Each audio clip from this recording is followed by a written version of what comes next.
Hi friends, ഒരിക്കൽ കൂടി ചാനലിലേക്ക് സ്വാഗതം. ഇന്ന് ക്വിസാറ്റിൻ്റെ തേർഡ് അലോട്ട്മെൻറ്റുമായി ബന്ധപ്പെട്ട ഒരു അപ്ഡേറ്റ് ആയിട്ടാണ് വന്നിരിക്കുന്നത്. ഇപ്പോൾ ക്വിസാറ്റിൻ്റെ ഫസ്റ്റ് 2 അലോട്ട്മെൻറ്റ് കഴിഞ്ഞു. തേർഡ് അലോട്ട്മെൻറ്റ് 17-ാം തീയതി, അതായത് നാളെ ഉണ്ടാവുമെന്നാണ് പറഞ്ഞിരുന്നത്. പക്ഷേ ഇന്ന് യൂണിവേഴ്സിറ്റി വെബ്സൈറ്റിൽ ഒരു നോട്ടിഫിക്കേഷൻ വന്നിട്ടുണ്ട്. അലോട്ട്മെൻറ്റ് നാളെ ഉണ്ടായിരിക്കില്ല, പകരം മൺഡേ ആയിരിക്കും. അതായത് third BTech bar indicated MSc bar BVOC allotment will be published on 19/10/2020. 19/10/2020 മാത്രമേ തേർഡ് അലോട്ട്മെൻറ്റ് ഉണ്ടാവുള്ളൂ എന്ന് യൂണിവേഴ്സിറ്റി വ്യക്തമാക്കിയിട്ടുണ്ട്. അപ്പോൾ ഓൾറെഡി കീമിൻ്റെ സെക്കൻഡ് അലോട്ട്മെൻറ്റ് 23-ന് നീട്ടിവെച്ചു എന്ന് നമ്മൾ അറിഞ്ഞിട്ട് കുറച്ച് സമയമായിട്ടേ ഉള്ളൂ. ഇപ്പോൾ ക്വിസാറ്റിൻ്റെയും വന്നിരിക്കുകയാണ്.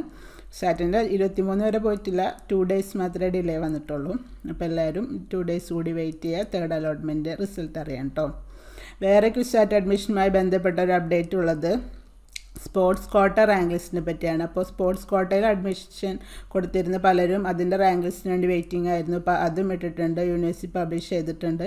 Sports quota rank list of for BTech programmes 2020 എന്ന് പറഞ്ഞിട്ട് ഒരു 32 പേരുള്ള ഒരു റാങ്ക് ലിസ്റ്റ് പബ്ലിഷ് ചെയ്തിട്ടുണ്ട്. അപ്പോൾ സ്പോർട്സ് കോട്ടയിൽ ആപ്ലിക്കേഷൻ കൊടുത്തവരൊക്കെ അത് ചെക്ക് ചെയ്യാം കേട്ടോ. അപ്പോൾ ഇന്ന് ഇത്രയൊക്കെയുള്ളൂ ഫ്രണ്ട്സ് അപ്ഡേറ്റ്സ്. ഇനി പുതിയ അപ്ഡേറ്റ്സ് ഒക്കെ ഉണ്ടെങ്കിൽ ഞാൻ വരാം. അപ്പോൾ അതുവരേക്കും ബൈ ബൈ.